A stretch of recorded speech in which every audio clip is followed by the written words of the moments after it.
Assalamualaikum warahmatullahi wabarakatuh. Waalaikumsalam warahmatullahi wabarakatuh. Bismillahirrahmanirrahim. Alhamdulillahi rabbil alamin. Wa bihi nasta'inu ala umurid dunya waddin. Wassalatu wassalamu ala asyrafil anbiya'i wal mursalin. Sayyidina wa habibina wa syafi'ina wa qurrati a'yunina wa maulana Muhammadin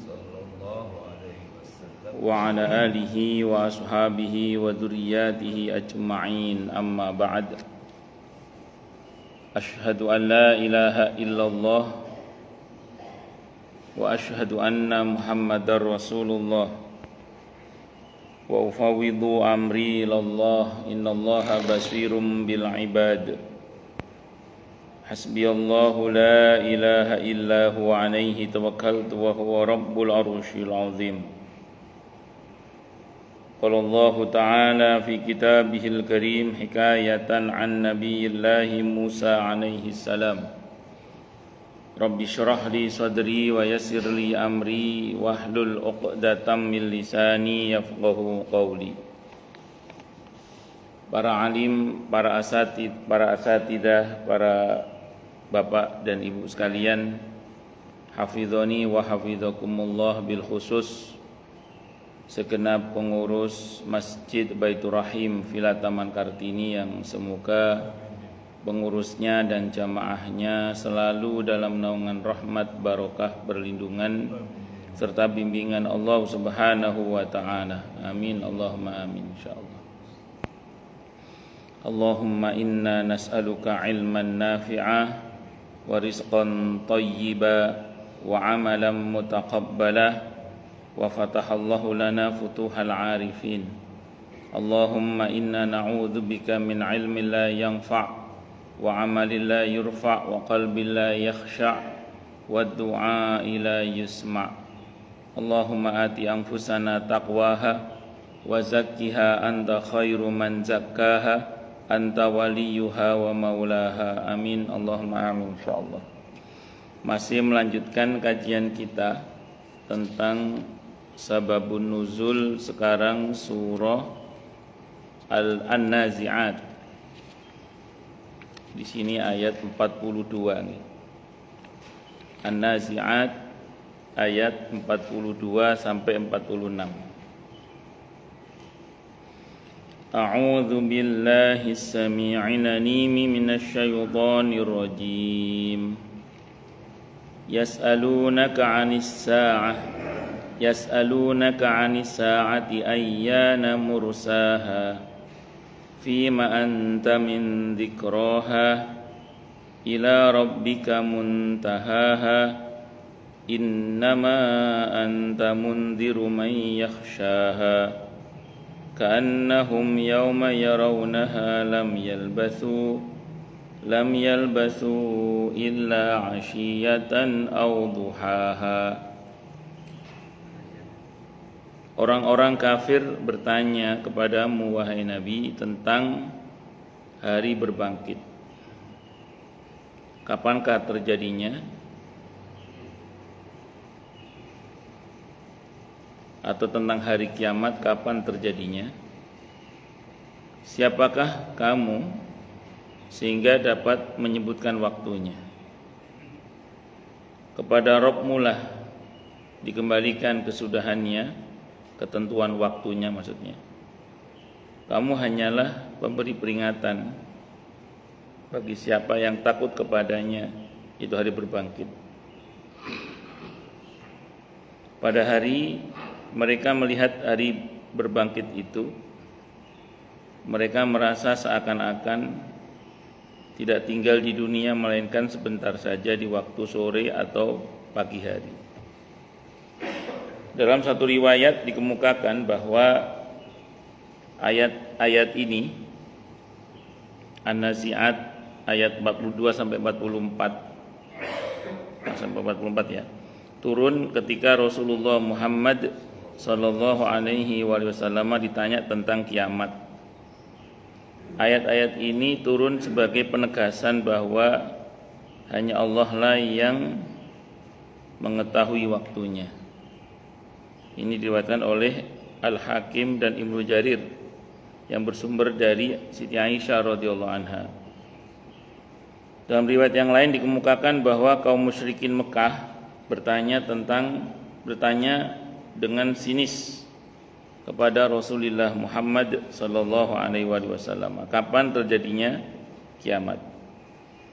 Allah menurunkan ayat-ayat ini, ayat 42 sampai 46 yang menegaskan bahwa hanya Allah lah yang Maha mengetahui waktunya. Diriwayatkan oleh Ibnu Abi Hatim dari Juwaibir dari Ad-Dhahhak yang bersumber dari Ibnu Abbas radhiyallahu anhuma. Dalam riwayat lain dikemukakan bahwa Rasulullah Muhammad sallallahu alaihi wasallam sering menyebut-nyebut kiamat. Maka turunlah ayat ini, yaitu ayat 43 sampai 44 sebagai perintah untuk menyerahkan persoalannya kepada Allah. Di An-Nazi'at ayat 43 sampai 44 agar menyerahkan persoalannya kepada Allah Subhanahu wa taala. Diriwayatkan oleh At-Tabarani dan Ibnu Jarir yang bersumber dari Thariq bin Syihab.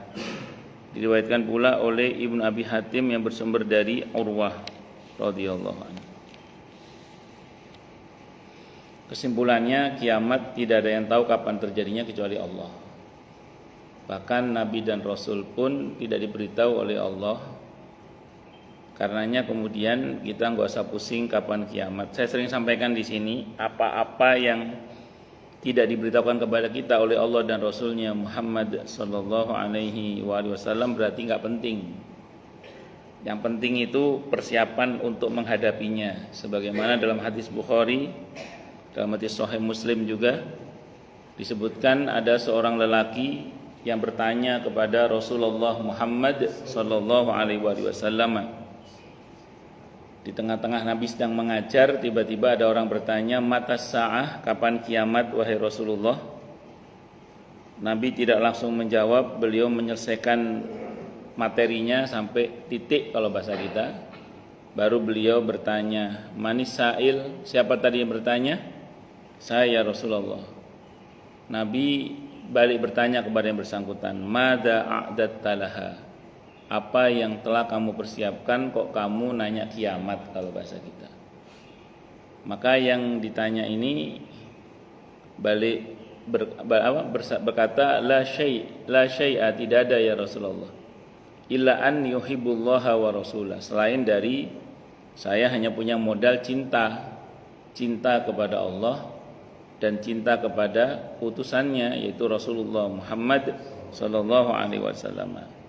Begitu beliau berkata begitu, Nabi bersabda, "Anta ma'aman ahbabta." Engkau akan bersama dengan siapa engkau cinta. Di hadis yang lain, "Al-mar'u ma'aman ahabba." Seseorang akan bersama dengan siapa dia cinta. Nah, hadis ini menunjukkan betapa kapan kiamat itu enggak penting. Yang penting adalah persiapan untuk menghadapi kiamat. Bahkan ulama-ulama belakangan, mungkin sering saya sampaikan di sini ya, ulama-ulama belakangan itu kalau ditanya tentang kapan kiamat atau tentang kiamat kubro, itu seringkali berkata begini, "Udahlah kamu daripada pusing tentang kiamat kubro yang kamu tidak akan mendapati, karena orang beriman tidak mendapati kiamat kubro. Mending kamu fokus pada kiamat sughro aja." Kiamat sughro itu apa? Kematian. Karena setiap kita pasti mengalami kiamat sughro. Nah, makanya daripada pusing soal kiamat kubro, mending persiapan menghadapi kiamat sughro yang setiap kita pasti mengalami. Sementara kalau kiamat kubro, orang beriman tidak akan mengalami itu, karena dia mati sebelum hari H, dimatikan oleh Allah sebelum hari H. Itu untuk orang-orang yang ada imannya dalam dirinya. Nah, termasuk tentang Ashabul Kahfi, berapa jumlahnya Allah tidak kasih tahu secara pasti. Berarti berapa jumlah Ashabul Kahfi enggak penting. Yang penting adalah spirit perjuangan untuk mempertahankan akidah Islamnya itu. Demikian juga terkait dengan ruh. Allah tidak menjelaskan kepada nabinya secara panjang lebar, kalaupun diberi ilmu sedikit. Itu bertanda bahwa hakikat ruh itu nggak penting. Yang penting itu bagaimana kita fokus pada perintah Allah, bagaimana bersikap terkait dengan ruh, yaitu melakukan tazkiyatun nafas itu. Qad aflaha man tazakka wa dzakara isma rabbih fasalla. Nanti kalau kita hanya sibuk bicara tentang ruh, akhirnya hanya sibuk berteori aja, tidak sibuk mengambil aksi.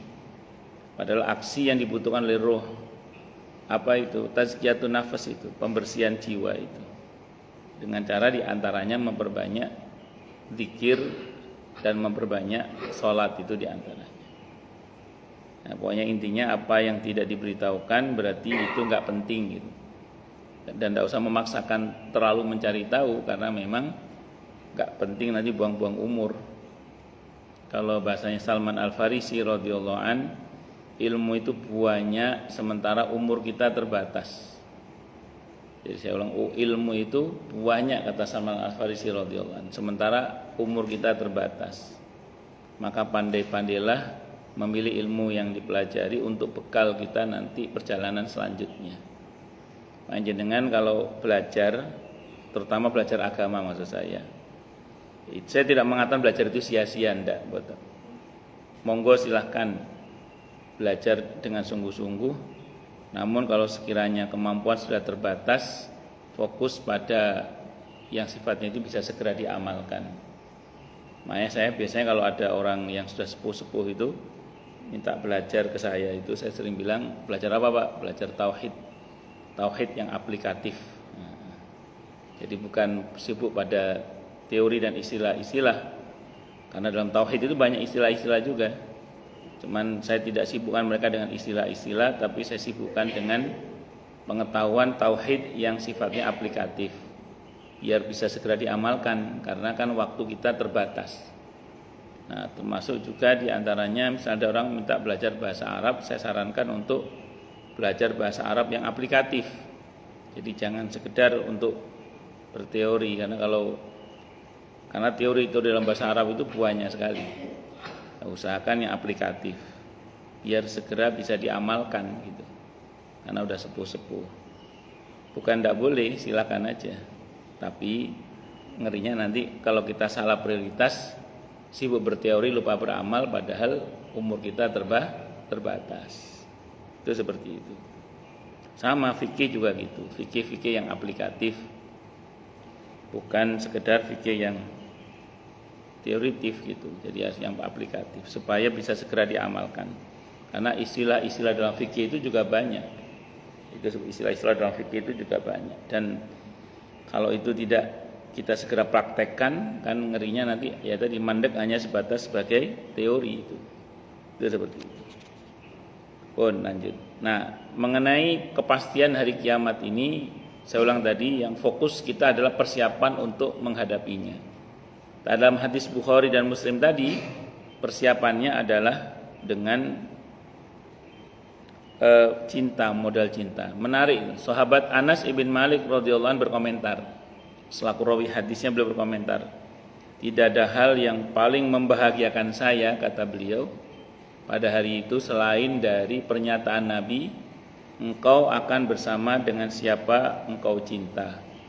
Karena dengan pernyataan itu, kata beliau, potensial saya bisa membersamai Rasulullah Muhammad sallallahu alaihi wasallam, Abu Bakar As-Siddiq radhiyallahu an, dan Sayyidina Umar radhiyallahu an, walaupun saya tidak bisa beramal sebagaimana amalan-amalan beliau, karena saya mencintai beliau semua. Itu kata sahabat Anas ibn Malik radhiyallahu anhu.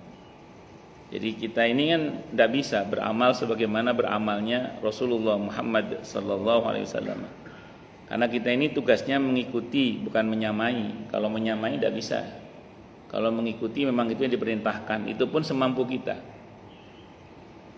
Jangankan Rasulullah Muhammad sallallahu alaihi wasallam, mengamalkan amalan para sahabatnya aja kita nggak mampu. Abu Bakar As-Siddiq radhiyallahu anhu itu pagi-pagi ditanya oleh Nabi ketika Nabi bertanya kepada seluruh para sahabat, siapa yang hari ini telah berbuat ini, berbuat baik ini, berbuat baik ini. Mulai dari sholat, puasa, zikir, sedekah, silaturahim. Semua yang ditanya pada pagi hari itu Abu Bakar angkat tangan semua. Diborong habis oleh Abu Bakar semua amalan di pagi hari itu. Beliau sudah mengamalkan semuanya. Itu Abu Bakar As-Siddiq radhiyallahu anhu. Makanya pantas sahabat Anas bin Malik radhiyallahu anhu mengatakan, walaupun saya tidak sanggup beramal dengan amalan beliau-beliau itu, tapi saya bahagia dengan hadis itu karena potensial saya bisa membersamai beliau semua dikarenakan saya mencintai beliau semuanya itu.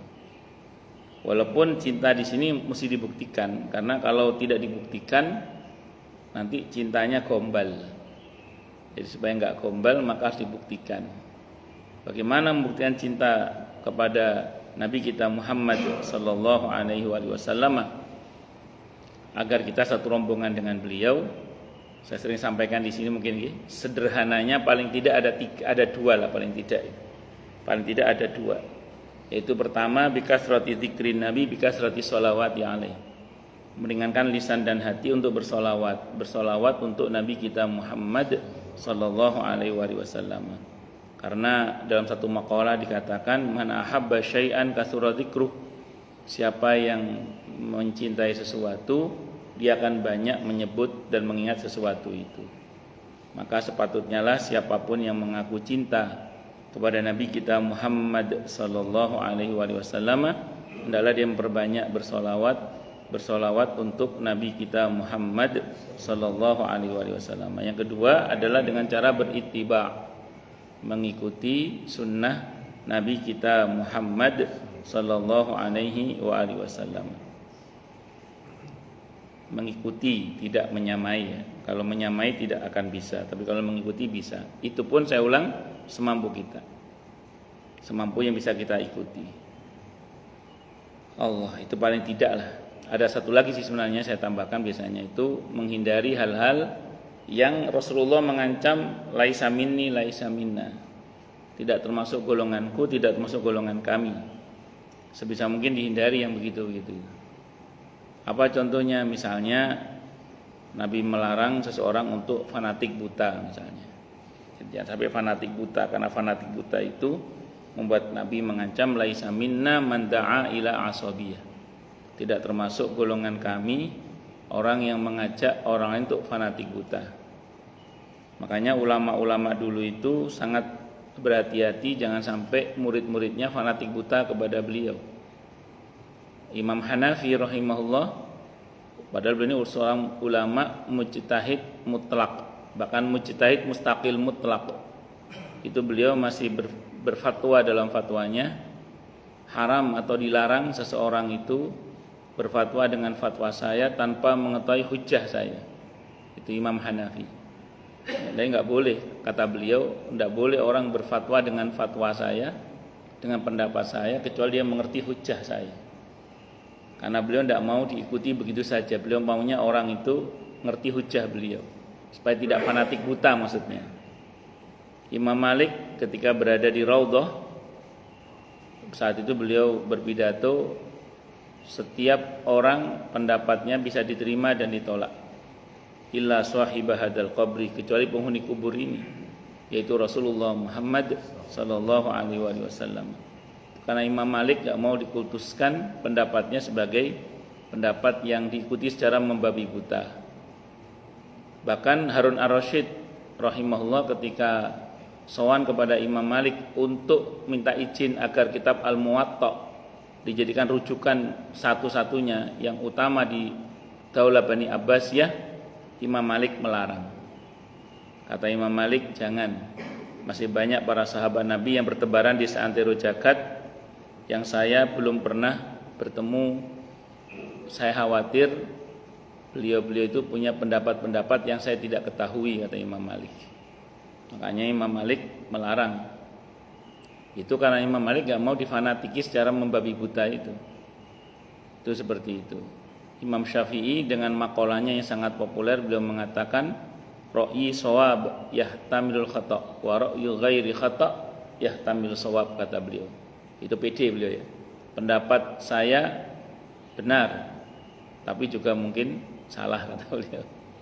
Pendapat selain saya salah kata beliau, tapi juga mungkin benar kata beliau. Artinya beliau membuka ruang diskusi, ruang kritik gitu.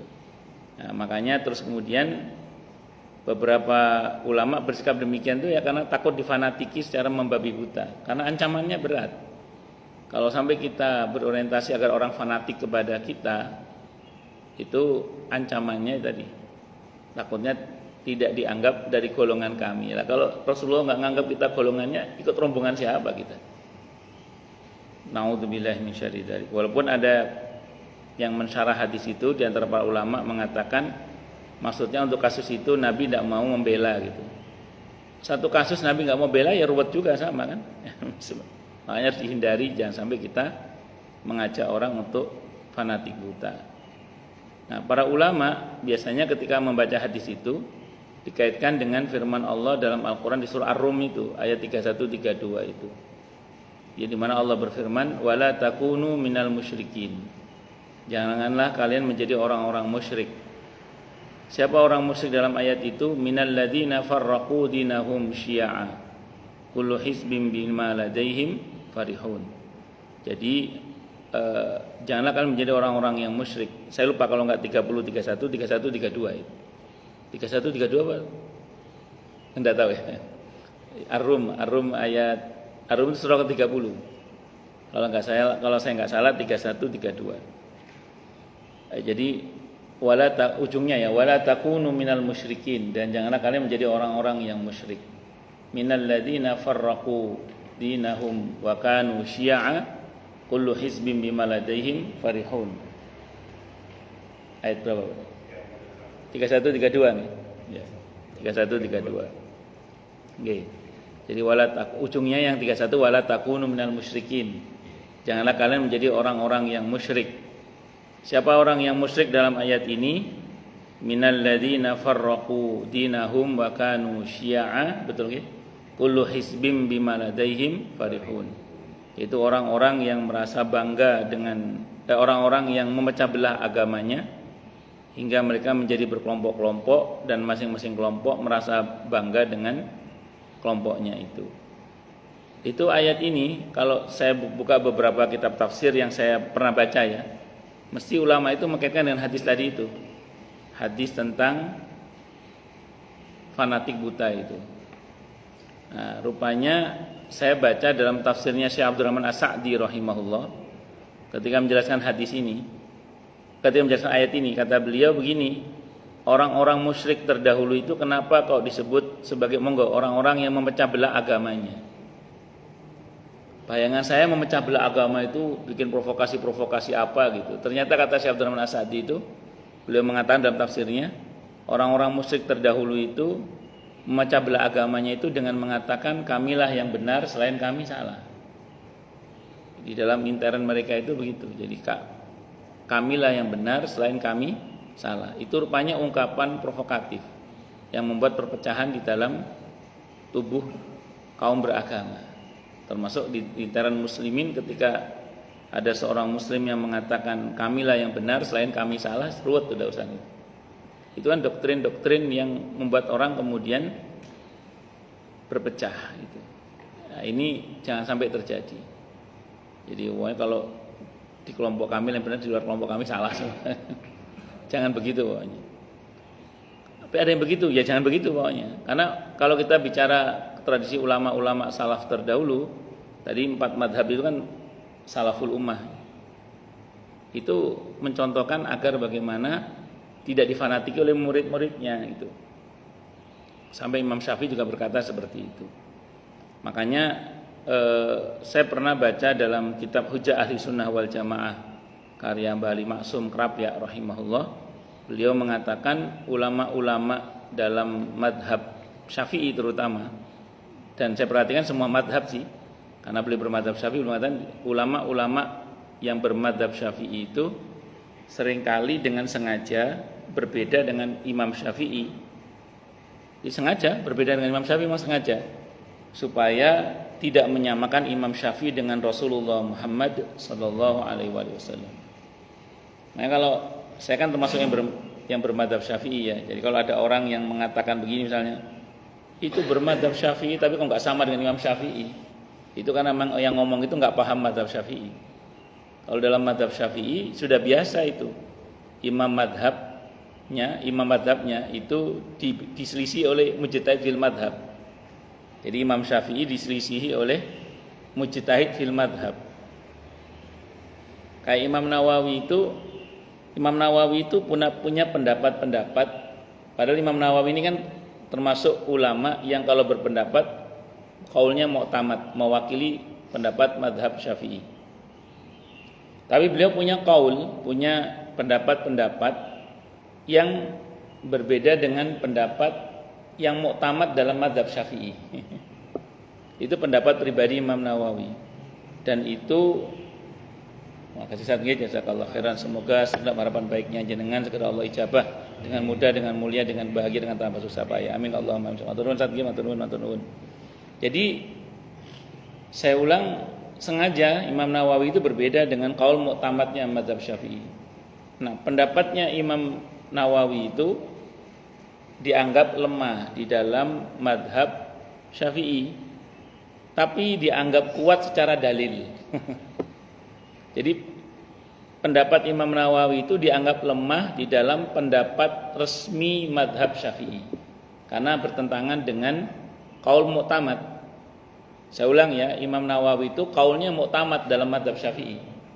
Jadi kalau ada Imam Ar-Rafi'i, ada Imam Nawawi, ini dua jawarannya mazhab Syafi'i. Cuman yang lebih kuat itu, yang lebih mu'tamad itu, yang lebih rajih itu pendapatnya Imam Nawawi. Tapi Imam Nawawi sendiri itu punya pendapat yang sengaja berbeda dengan mazhab Syafi'i. Sengaja berbeda dengan pendapat yang mu'tamad dalam mazhab Syafi'i. Dan kaulnya Imam Nawawi ini di dalam mazhab Syafi'i dianggap kaul yang lemah. Pendapat yang lemah, walaupun secara dalil itu beliau kuat dalilnya. Itu seperti itu. Itu diantaranya saja. Jadi singkat kata singkat cerita, kalau jenengan melihat ada perbedaan di intern antar mazhab dengan imam mazhabnya, jangan kita mencela dengan mengatakan katanya bermadzhab Syafi'i tapi kok nggak sama dengan Imam Syafi'inya. Itu memang sengaja itu, supaya Imam Syafi'inya tidak disamakan dengan Rasulullah Muhammad sallallahu alaihi wasallam. Abu Yusuf muridnya Imam Abu Hanifah rahimahumullah, itu setelah ketemu dengan Imam Malik, 2/3 pendapatnya itu berbeda dengan gurunya, tapi masih beliau mazhab Hanafi. Abu Yusuf itu kan termasuk muridnya Imam Abu Hanifah yang kalau berpendapat sama mewakili mazhab Hanafi. Tapi 2/3 dari pendapatnya itu berbeda dengan pendapatnya Imam Hanafi. Tapi beliau masih sebut sebagai imam pendapat, sebagai apa? Bermadzhab Hanafi. Padahal 2/3 dari pendapatnya berbeda dengan Imam Hanafi setelah ketemu dengan Imam Malik. Itu Abu Yusuf itu. Nah, makanya saya ulang sekali lagi, intinya satulah, jangan sampai kita mengajak orang untuk fanatik buta tadi itu. Itu seperti itu. Allahu Akbar. Nah, saya sering kalau di akhir kajian kan saya sering bilang, silakan yang mau tanya, protes, marah. Ya, diantaranya supaya tidak fanatik buta itu. Itu seperti itu. Lagian yang mau fanatik siapa? Tapi kan kita harus mengingatkan dari awal diri kita supaya orang tidak fanatik buta itu. Saya pernah dengar cerita seseorang tentang Ki Ahmad Dahlan rahimahullah, ketika buku beliau mau dijadikan rujukan di dalam intern Muhammadiyah sebagai rujukan utama, beliau mengatakan edan apa kata beliau. Tidak mau beliau, jangan. Ya, karena memang beliau khawatir ya tadi difanatiki secara membabi buta tadi itu. Karena fanatik buta itu, saya ulang, menjadikan seseorang itu khawatirnya nanti termasuk yang Nabi sabdakan laisa minna man da'a ila asabiyah. Tidak termasuk golongan kami orang yang mengajak orang lain untuk fanatik buta. Allahu Akbar. Pun itu diantaranya ya amalan-amalan yang bisa kita lakukan untuk supaya kita ini membuktikan cinta kita kepada Nabi kita Muhammad sallallahu alaihi wasallam, supaya dan agar kita semoga satu rombongan nanti bersama dengan beliau. Amin Allahumma amin insyaallah. Karena masuk surga itu pakai rombongan. Wasiqal ladzina taqaw rabbahum ilal jannati zumaro. Dan dikiring masuk ke surga orang-orang yang bertakwa pada Tuhan mereka itu dengan rombongan-rombongannya. Nah, kita ini berharap nanti semoga satu rombongan dengan Rasulullah Muhammad sallallahu alaihi wasallam. Amin, Allahumma amin insyaallah. Bahkan kalau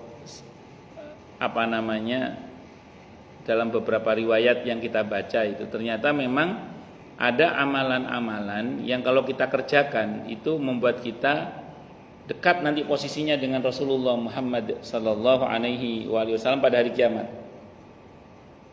Jadi ada amalan-amalan yang Nabi beritahukan kepada kita yang kalau kita amalkan nanti posisi kita dekat dengan Rasulullah Muhammad sallallahu alaihi wasallam. Kalau saya foto bareng sama Pak Samsul Rijal, saya ada kedekatan dengan beliau, itu tidak jaminan saya selamat. Kalau saya foto sama Pak Menteri, Presiden, tidak jaminan saya selamat dunia akhirat. Tapi kalau saya dekat dengan Rasulullah Muhammad SAW, terutama di hari kiamat nanti pasti selamat ya. Berarti satu rombongan. Di antara amalannya di samping memperbanyak bersolawat untuk Nabi kita Muhammad Sallallahu Alaihi Wasallam, karena ada hadis Nabi dari Imam At-Tirmidzi rahimahullah dari Abdullah bin Mas'ud radhiyallahu anhu, hadisnya hasan. Nabi bersabda, "Aulan nasi bi yaumal qiyamati aktaruhum alayya salatan." Paling utama-utamanya manusia di sisiku pada hari kiamat nanti adalah yang paling banyak bersolawat kepadaku. Yang pertama. Kemudian yang kedua, bukan menyantuni, menanggung kehidupan anak yatim. Ana wa kafil yatimi fil jannati hakadza, kata Nabi. Aku bersama dengan orang yang menanggung kehidupan anak yatim di surga seperti ini. Beliau tunjukkan jari tengah dan jari telunjuknya dan agak direnggangkan dikit gini. Tapi di situ Nabi menggunakan redaksi kafil, monggo Pak. Kafil itu menanggung, bukan menyantuni. Kalau menyantuni, sekedar menyantuni, kayaknya nggak masuk deh. Kenapa? Karena gini, kalau menyantuni kan berarti bantuannya BLT ya, bantuan langsung telas itu loh.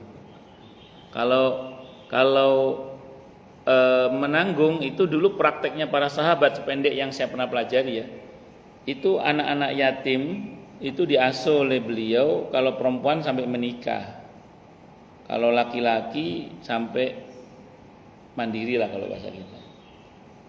Nah ini kalau kita sendiri, kalau ekonominya nggak cukup kuat kan berat juga. Tapi kalau bareng-bareng kan enteng gitu. Jadi saya pernah tahu di PLN Cut Mutia Pak. Cut Mutia itu saya pernah diundang dulu. Iya dulu Pak Ali pernah situ dulu. Jadi di PLN Cut Mutia itu anak-anak yatim yang diasuh oleh PLN itu sudah sampai kuliah bahkan beberapa sudah selesai dan sudah bisa bekerja. Nah itu betul itu, yang begitu itu betul itu baru namanya menanggung kehidupan mereka itu sampai begitu. Kafil itu begitu, jadi sampai mandiri atau kalau perempuan sampai menikah lah itu. Kalau dulu zaman para sahabat itu. Kalau di Baitul Jihad Kemang Pratama 2 itu ada sekolah gratis dari TK sampai SMK itu.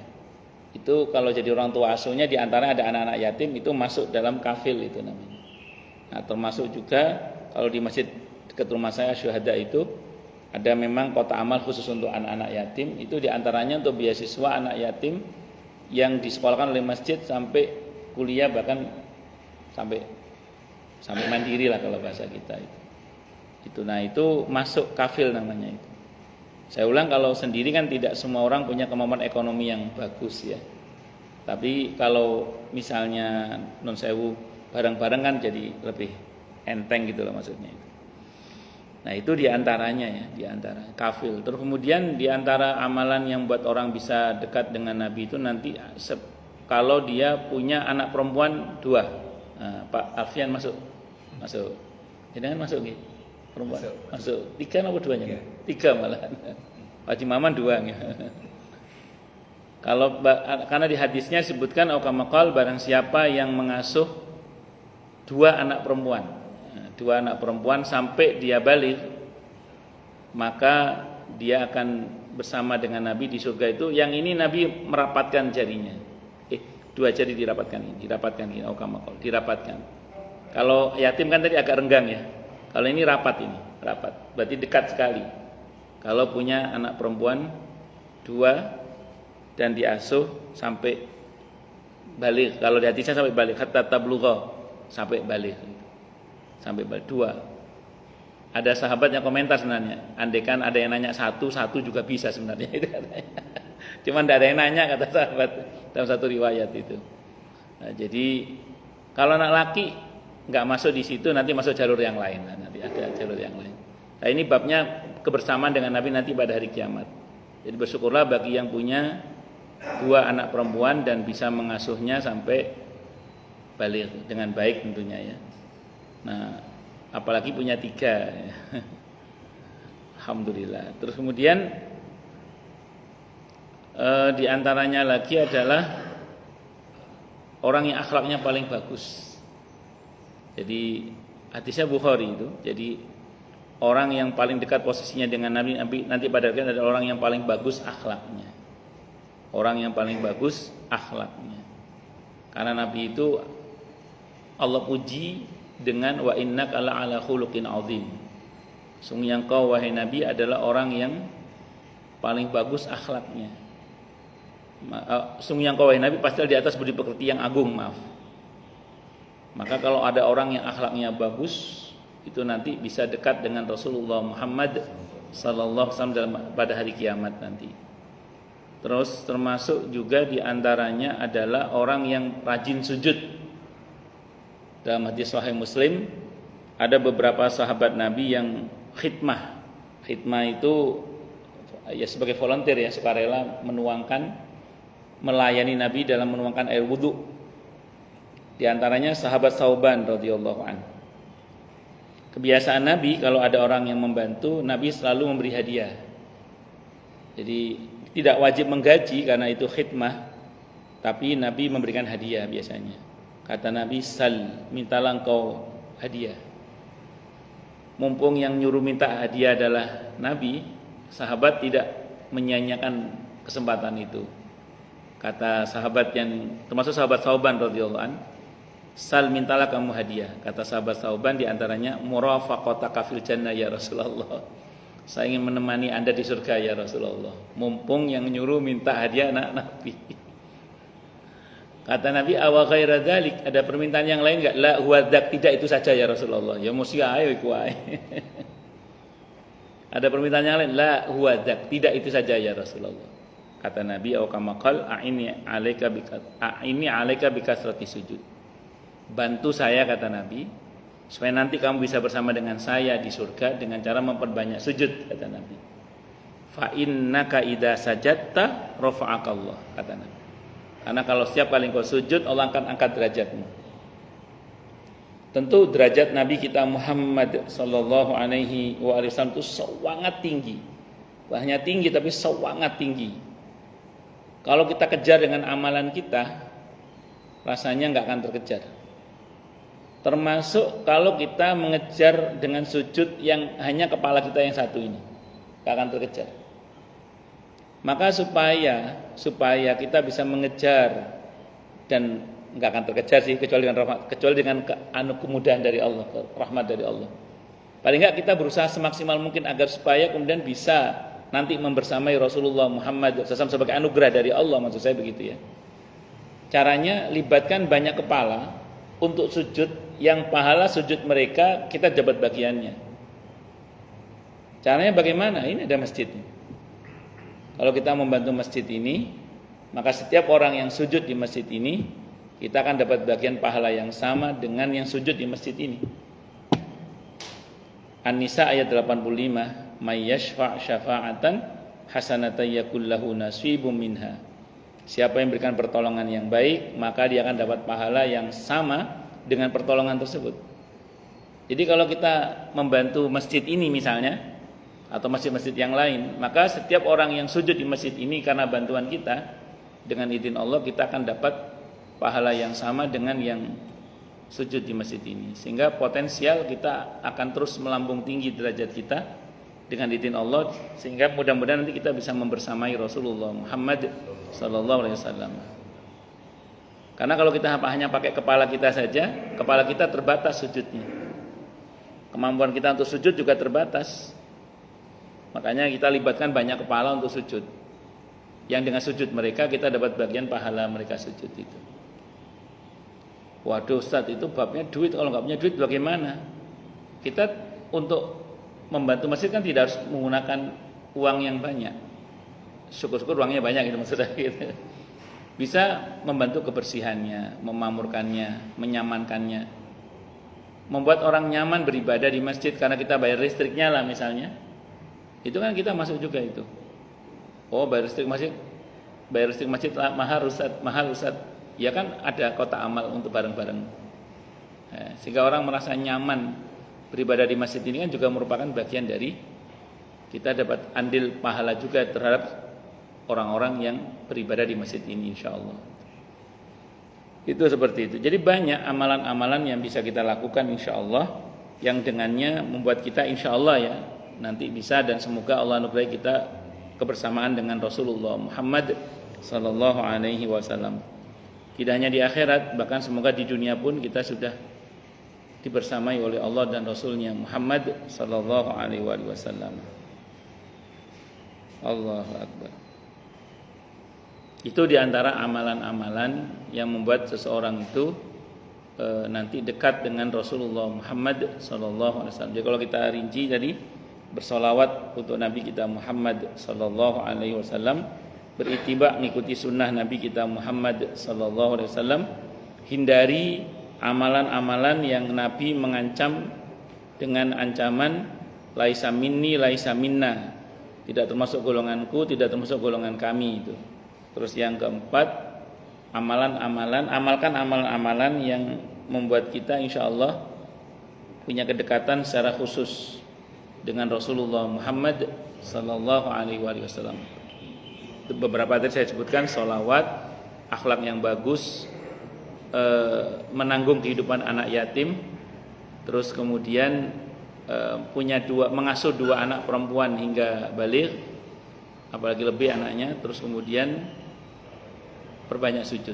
Itu diantaranya. Itu diantara amalan-amalan yang bisa membuat kita insyaallah dekat kedudukannya dengan Rasulullah Muhammad sallallahu alaihi wasallam. Baik, silakan yang mau tanya dulu barangkali. Kalau enggak ada saya teruskan. Nggih, monggo. Monggo, Pak.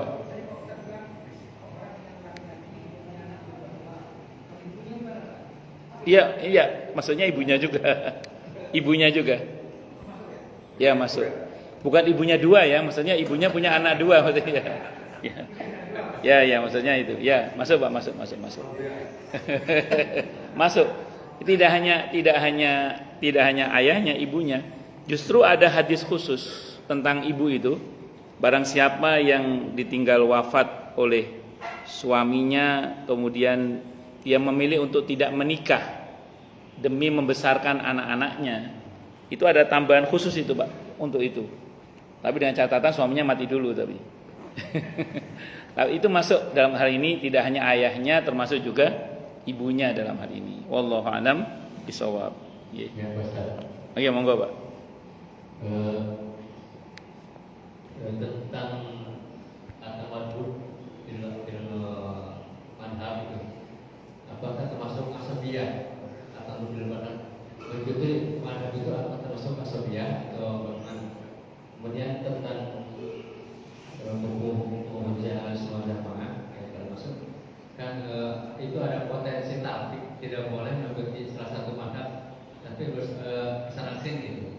Itu termasuk potensi taktik atau enggak kan? Kemudian ini Imam Nawawi itu kan mustahil madhab saja.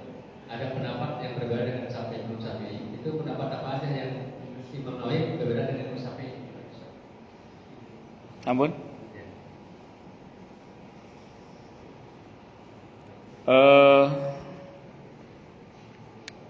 Yang pertama gini, apakah bermadzhab berarti fanatik? Enggak, salah itu. Kalau ada yang mengatakan bermadzhab itu fanatik, tidak. Bahwa ada pengikut madzhab yang fanatik, iya. Tapi tidak. Dari mana kita tahu? Dari ajaran para imamnya. Kan para imamnya mengajarkan agar jangan fanatik. Ya berarti bermadzhab itu tidak masuk dalam kategori fanatik. Dan memang kalau kita lihat di dalam disiplin bermadzhab, itu rata-rata kalau kita bicara madhab itu ada namanya disiplin madhab. Jadi ada ulama-ulama tertentu itu memang dia mufti Syafi'i, mufti Hanafi, mufti Hanabila, mufti misalnya Maliki misalnya, Malikiyah misalnya. Jadi mereka disiplin aja, tapi bukan fanatik bukta. Sehingga kadang begini Pak, ada persoalan-persoalan di antara para mufti itu, ketika di mazhabnya tidak ada, diarahkan dia kepada mufti yang lain. Contoh gini misalnya, pernah ada orang sowan ke Said Muhammad Alawi Al-Maliki rahimahullah, nanya tentang zakatul fitri menggunakan uang. Said Muhammad kan termasuk bermadzhab Maliki beliau, dan dalam madzhab beliau kan tidak ada itu. Beliau arahkan kepada mufti Hanafi. Kalau mau nanya ini, Said Muhammad tahu orang ini pengennya boleh gitu. Cuman di dalam disiplin madzhabnya kan tidak ada. Maka beliau sarankan sebaiknya Anda pergi ke mufti ini. Ada mufti dalam madzhab Hanafi di Mekah itu. Beliau nanya ke situ sehingga mendapatkan jawaban yang memuaskan orang ini, karena mendapatkan jawaban dari mufti yang memang di dalam madzhabnya membolehkan zakatul fitri dengan menggunakan uang dengan ketentuan-ketentuan tertentu. Itu jamak terjadi begitu itu, Pak. Jadi seorang mufti, ada orang datang kepada beliau meminta fatwa, terus di dalam madzhabnya nggak ada jawaban itu, maka disuruh ke madzhab yang lain, disuruh ke mufti yang lain, gitu. Kan berarti tidak fanatik berarti. Itu prakteknya. Bahwa ada segelintir orang yang mungkin fanatik buta, mungkin saja ada, tapi saya kira itu tidak merupakan bukan kalangan ulamanya, itu kalangan awamnya. Itu seperti itu. Nah, kan sering dikatakan bahwa momok perpecahan itu adalah mazhab. Enggak. Saya sering sampaikan begini. Kalau kita mau konsisten 4 mazhab misalnya, ya udah muslimin hanya 4 kelompok itu aja. Gak akan nambah kemana-mana. Sebab kenapa muslimin sampai sekian banyak itu kan gara-gara tidak semua muslimin konsisten dengan 4 mazhab itu. Ini misalnya ya, mau 4 mazhab. Itu seperti itu. Makanya saya ulang, tidak benar kalau dikatakan bahwa bermadhab itu berarti fanatik buta. Tidak. Apalagi di dalam bermadhab itu ada bermanhaj juga sebenarnya. Kan kalau ini sependek yang saya tahu dalam madhab Syafi'i ya. Dalam forum bahsul masail misalnya, ibarat atau teks-teks persoalan, teks-teks yang bisa menjawab persoalan di zaman sekarang misalnya tidak ditemukan di dalam literatur madhab Syafi'i misalnya gitu ya. Gak ditemukan. Itu para ulama-ulama kita, para kiai-kiai kita itu langsung menggunakan pendekatan manhaj. Manhaj dalam madhab Syafi'i di dalam menyelesaikan masalah muamalah bagaimana? Ada kaidah-kaidahnya. Makanya ada kitab judulnya Al-Qawaid Al-Kubra misalnya, atau ada fikih manhaji, itu juga ada. Jadi orang sekarang sudah tidak lagi bicara teks letterlek fikih yang ada itu, tapi lebih kepada manhaj di dalam mengambil istimbatul ahkam terkait masalah-masalah itu. Makanya jangan salah, diskusi madhab sekarang itu semakin dinamis Pak, sekarang itu. Jadi mungkin kita tidak mengikuti teks yang ada, tapi kita mengikuti manhaj yang ada kemudian. Itu seperti itu. Itu yang pertama. Jadi insya Allah sependek yang saya pahami, tidak benar kalau dikatakan orang yang bermadhab itu adalah orang yang fanatik buta. Tidak benar. Bahkan kalau dibilang bermadhab itu biang kerok perpecahan, tidak benar. Justru kalau orang itu sepakat dengan 4 madhab, misalnya saya ulang, muslimin cukup 4 golongan saja. Kenapa sekarang semakin banyak? Karena gara-gara orang tidak konsisten dengan madhabnya itu seperti itu. Itu misalnya saja nih, contoh. Kemudian jadi sekarang berkembang lebih kepada manhaj. Kemudian yang kedua berkaitan dengan apa tadi Pak? Talfik. Talfik itu dilarang kalau maksudnya itu tata burukhos, ngambil enaknya tok. Jadi kalau ngambil enaknya tok, sengaja ngambil enaknya tok gitu ya, itu namanya tata burukhos, itu talfik yang dilarang. Tapi kalau untuk satu hajat, keperluan di mana memang dibutuhkan, sependek yang saya pahami, itu tidak apa-apa. Di dalam madhab Syafi'i sendiri itu ada istilah intiqal madhab, pindah madhab, itu ada. Kayak contoh misalnya, niat puasa Ramadan itu kan harus dibermalamkan di sebelum subuh kan, kalau puasa Ramadan. Padahal kalau dalam madhab Syafi'i yang namanya niat itu rukun. Rukun itu dikerjakan di dalam amal. Nah, padahal pengerjaannya itu sebelum subuh, berarti sebelum beramal, berarti syarat. Niat sebagai syarat itu adanya dalam madhab Maliki. Ditambah lagi terus kemudian niat sebulan penuh.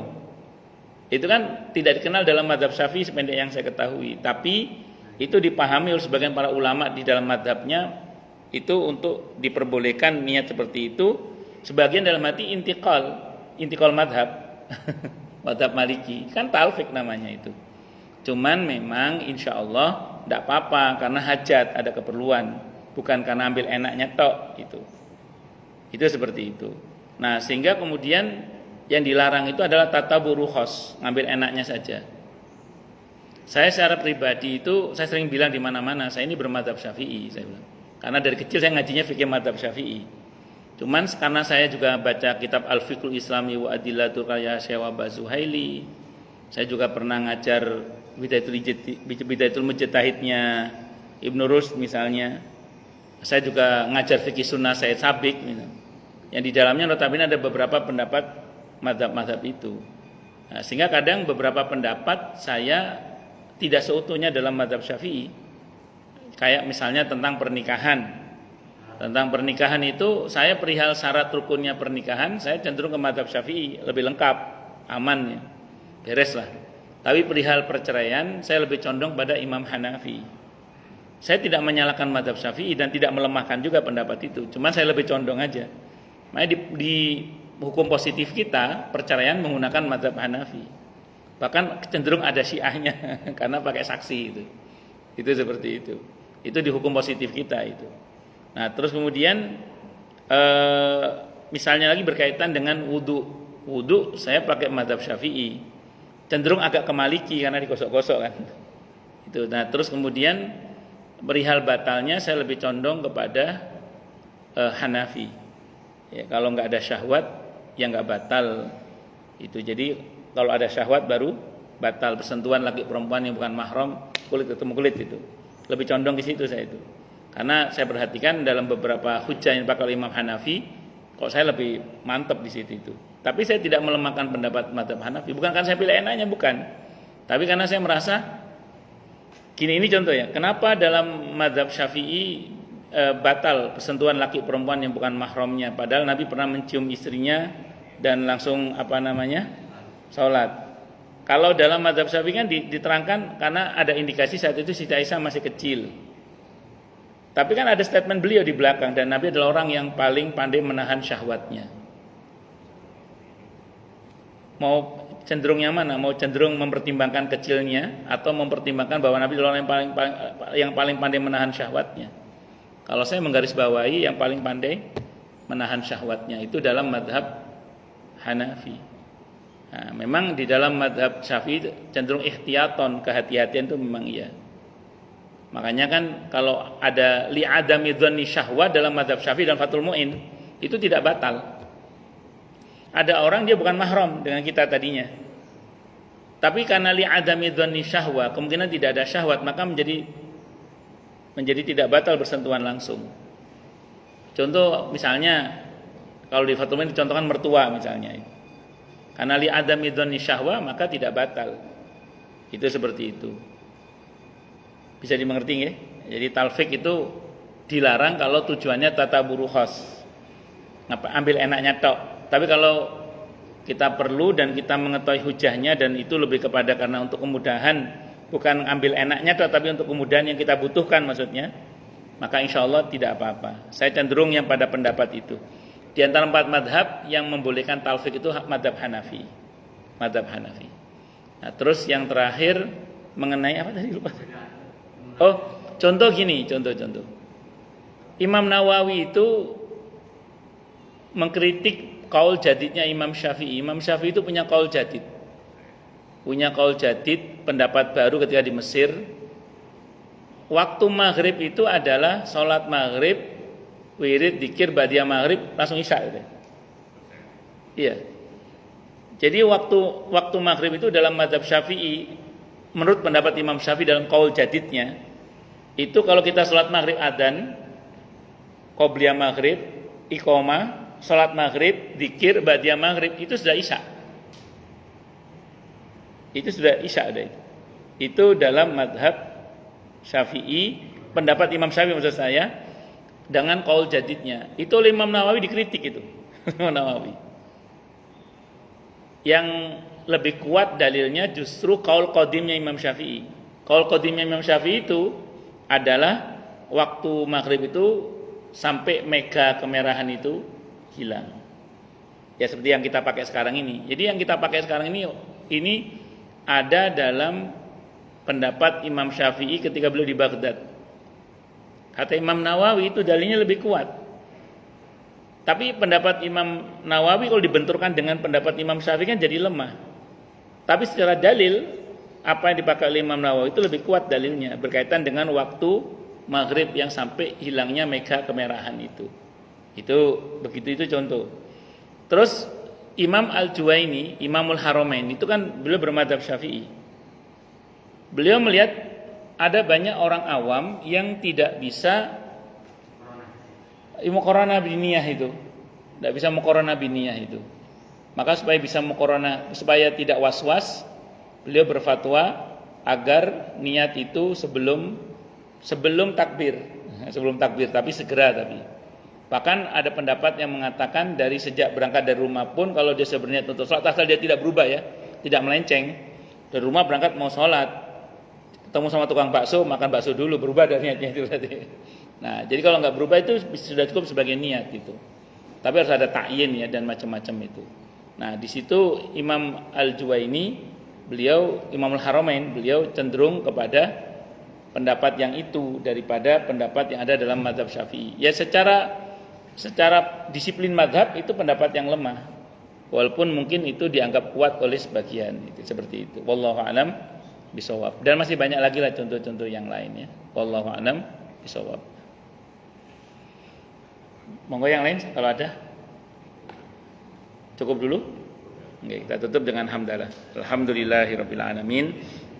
Semoga kajian kita bisa bermanfaat, mubarakah fi dini wa dunya wal akhirah untuk kita, keluarga kita dan seluruh umat Islam semuanya, dan mudah-mudahan kita semua dijadikan oleh Allah sebagai orang-orang yang sukses dunia akhirat, selamat dunia akhirat, bahagia dunia akhirat, dan dipermudah setiap urusan kita oleh Allah fi dini wa dunya wal akhirah. Semoga Allah limpahkan hidayah selalu untuk kita, semoga Allah tingkatkan selalu hidayah untuk kita, dan semoga Allah berikan hidayah untuk siapapun yang melihat kita. Subhanakallahumma bihamdika asyhadu an la ilaha illa anta astaghfiruka wa atubu ilaik. Sallallahu alaihi Muhammad wa ala alihi wa sahbihi wasallam. Saya mohon maaf. Wassalamualaikum warahmatullahi wabarakatuh. Waalaikumsalam warahmatullahi wabarakatuh. Ya, Afwan Raji. Nggih sami-sami. Nggih.